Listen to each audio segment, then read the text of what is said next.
Happy Saturday morning po sa lahat ng mga kasikap natin na nag-aalmusal sa umagang ito. Humihigop ng mainit-init na kape at sumusubo ng mainit-init na pandesal. Sa mga kababayan natin dyan sa abroad, mga OFW, immigrants, maulang Sabado po sa ating lahat. So nandito po tayo sa Cabanal Algeciras Street. Ito po yung Fardo Street sa may corner. At nandito tayo ngayon sa NLEX SLEX upang maghatid sa inyo ng panibagong update ngayong umagang ito. Time check po tayo, alas 6:45 na po ng umaga at nagpe-prepare pa lang yung mga workers po dito. Huwag na po natin patagalin to, baka abutin pa tayo ng malakas na ulan. Sinimulan ko to, walang naniniwala sa paligid ko. Ayan, dilim na ng kalangitan. Mula dyan sa may Pardo Street mga kasikap, dito nga sa rail track ng PNR, katabi yung on-ramp. Ayan, pakyat po dito, no? At ito, papakita ko na po sa inyo, wag na po natin patagalin to. Pasok na tayo dito sa parting ito.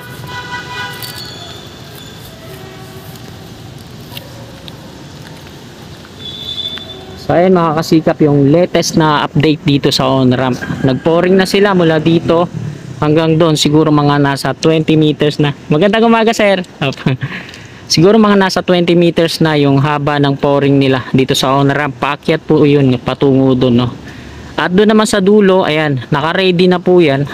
Nalatagan na ng base course at na-in-in na po yan, no? So i-zoom in lang natin para makita po natin ng malapitan. Ayan, napantay na yan at na-in-in yung base course na nandiyan dyan. So doon sa dulo, ayan po yung yung clearance ng pouring. Makapal pala yung pouring na ilalagay dyan, no? Ito, tingnan po ninyo yung pavement. Diretso na po yan doon, paakyat na sa rampa. Bago nila installan ng parapet wall dito sa taas. Ayan, yung MSE wall na yan na nakakalinya sa base course. So, pantay na, no? At ayun, dun sa pinakatuktok. Andun na yung mga mangilan-ilan na mga workers po. So hindi pa naman totally na nag-start sila kasi maaga pa. Alas 6:45 pa lang po ng umaga.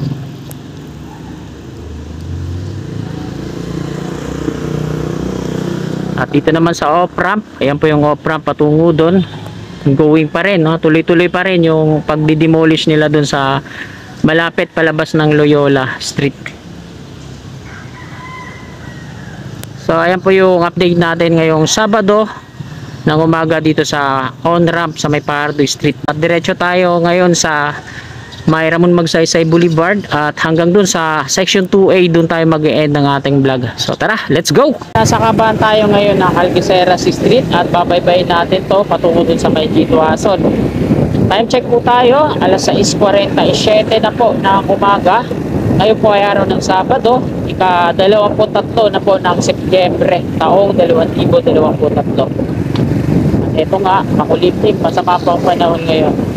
Dapat yan ang pagulan. So, andyan sila ngayon, mga workers, nagtipon para sa pep talk o maiksing meeting kung ano yung mga gagawin nila at panalangin na rin syempre para sa kaligtasan na maghapon nilang pagtatrabaho. So ito mga kasikap, ang daming mga macro geofoam na nakalatag po dito, no?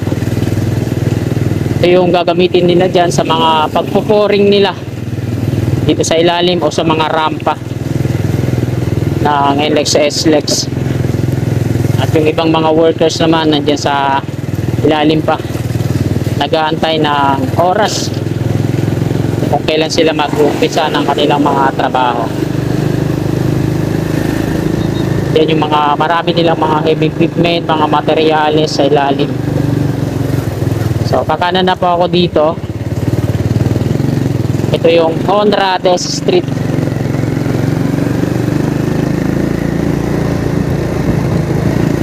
Yan na, tumutulo na yung ulan. Sana wag naman tayo abutin, no?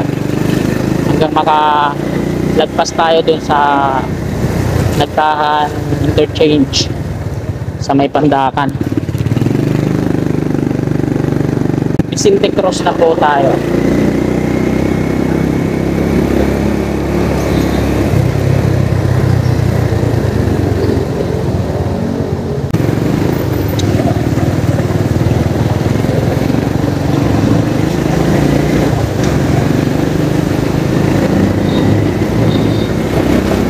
Nasa kabahan po tayo ng Vicente Cruz Street.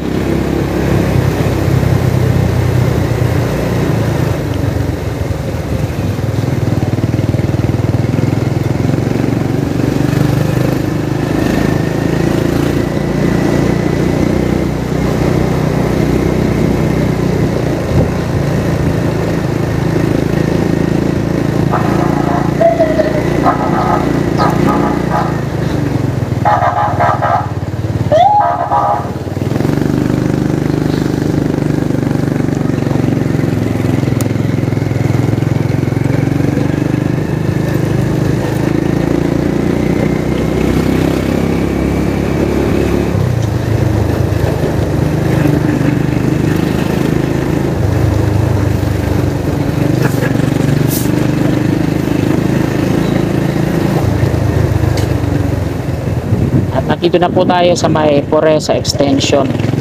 Kanan na po tayo dito.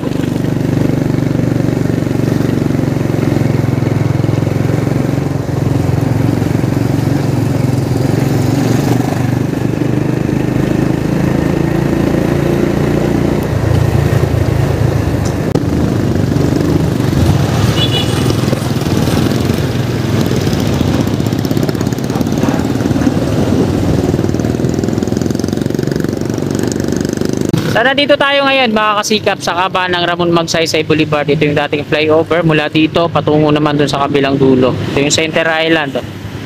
Westbound sa kabila, ito naman yung eastbound. Dun sa pinakagilid yung dating service road patungo dun sa dulo. So diretsoy natin, tara, let's go.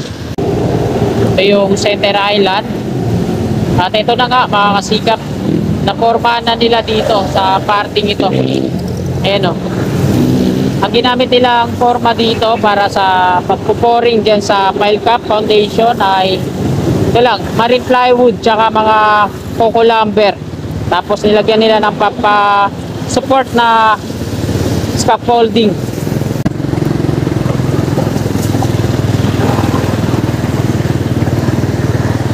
Ayan, nilagyan nila ng scaffolding support. Tapos dito naman sa unahan, andito sila ngayon. Ayan, maraming mga nakatambak dito na mga steel box girders. So ayan, nabuo na yung isa. Pahaba. Unti na nila ina-assemble dito, no? Yung mga steel box girders na gagamitin dito sa ilalim. Ito yung rebar cage na lang dito na mag-isa. At dito naman sa may bandang gitna, ayan na po yung update natin. So ito na ngayon yung gitna. Lalagyan na nila ng round concrete form. Naka-ready na. Ayan po. So ito yun. At ito, dito naman sa kabila, mukhang isasabay na ata nila yung dalawa sa pagpuporing. Pagsasabay na yata, no? At dito sa Center Island, ito po yung update. Nandiyan dyan. Binubuo na rin yung mga steel box girders na nandiyan dyan. So, diretso po tayo sa section 2A naman ng Skyway Stage 3 sa may Zamora Bridge. Titingnan din natin kung ano yung latest ngayon doon.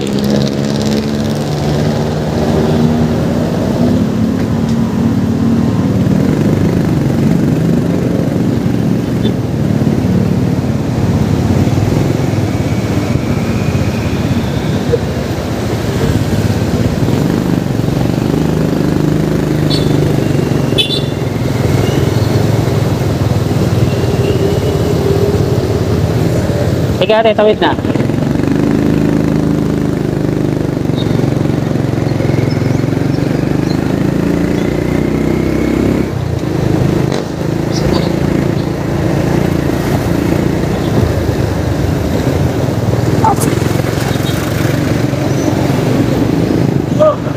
Dapat talaga pag dito ka dumadaan, mabagal lang yung takbo mo kasi dikit-dikit yung mga pedestrian dito, no? Pag mabilis yung takbo mo, talagang meron kang sasarguhin na tumatawid.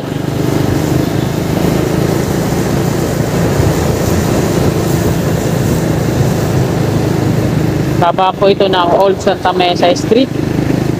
At dito sa may corner, ayan, kakanan na po tayo. Ito na po yung Paco Santa Mesa Road.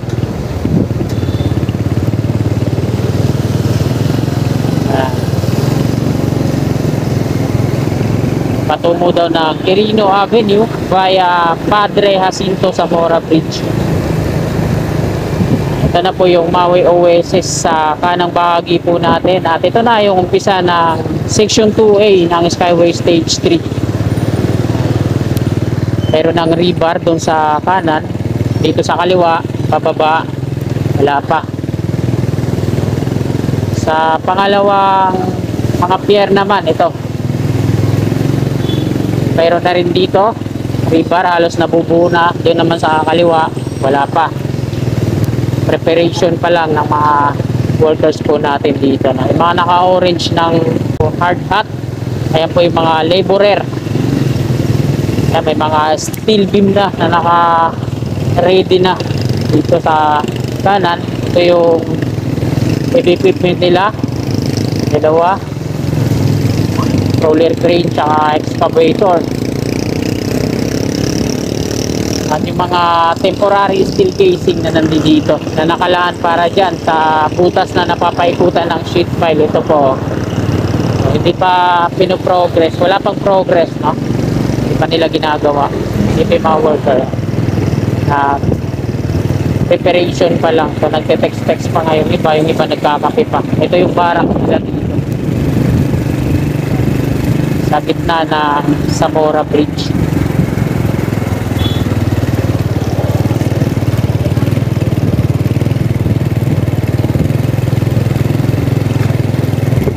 At nandito na tayo sa may Zamora Bridge.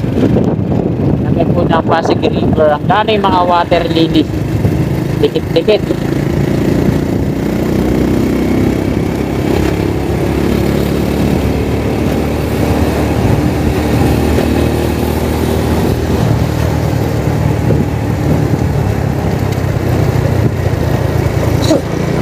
At shoutout po kay Sir Tony.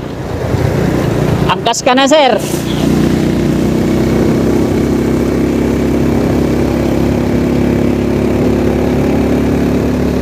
At pakita ko ulit yung Skyway Stage 3. Ayan po yan. Southbound po sa taas, northbound sa baba. At yan po i-connect yung section 2A patungo doon sa dinaanan natin sa may lagpas ng Zamora Bridge. Akala ko dito para sa Skyway pa yan. Ito yung sa baba. Ano pala yan? Ginebra San Miguel Incorporated. Parang pagawaan nila ng mga alak. Planta pala ng Ginebra San Miguel yun, no? Hawak din ng SMC yun, San Miguel Corporation.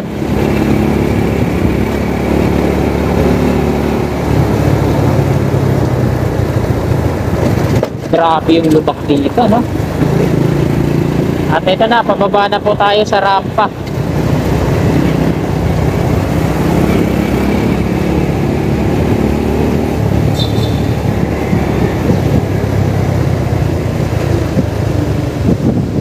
Diretso po tayo. Mga pakaliwa papuntang Santa Ana, Manila po yun. Mga pakanan naman patungong Labores, Pandakan. Dito tayo sa ilalim na double decker. Ito po yung Nagtahan Bridge Link. Maiksing tulay lang po ito. Rail track naman ng PNRs. Railroad crossing sa kaliwa.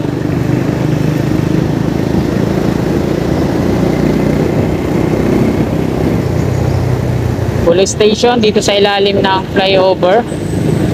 At yung mga pakanan naman dito ay patungong Labores. Malabas din ng Mabini Bridge patungo doon. At nandito na tayo mga kasikap sa may northbound ng Quirino Avenue. At dito na po nagtatapos tong video na to.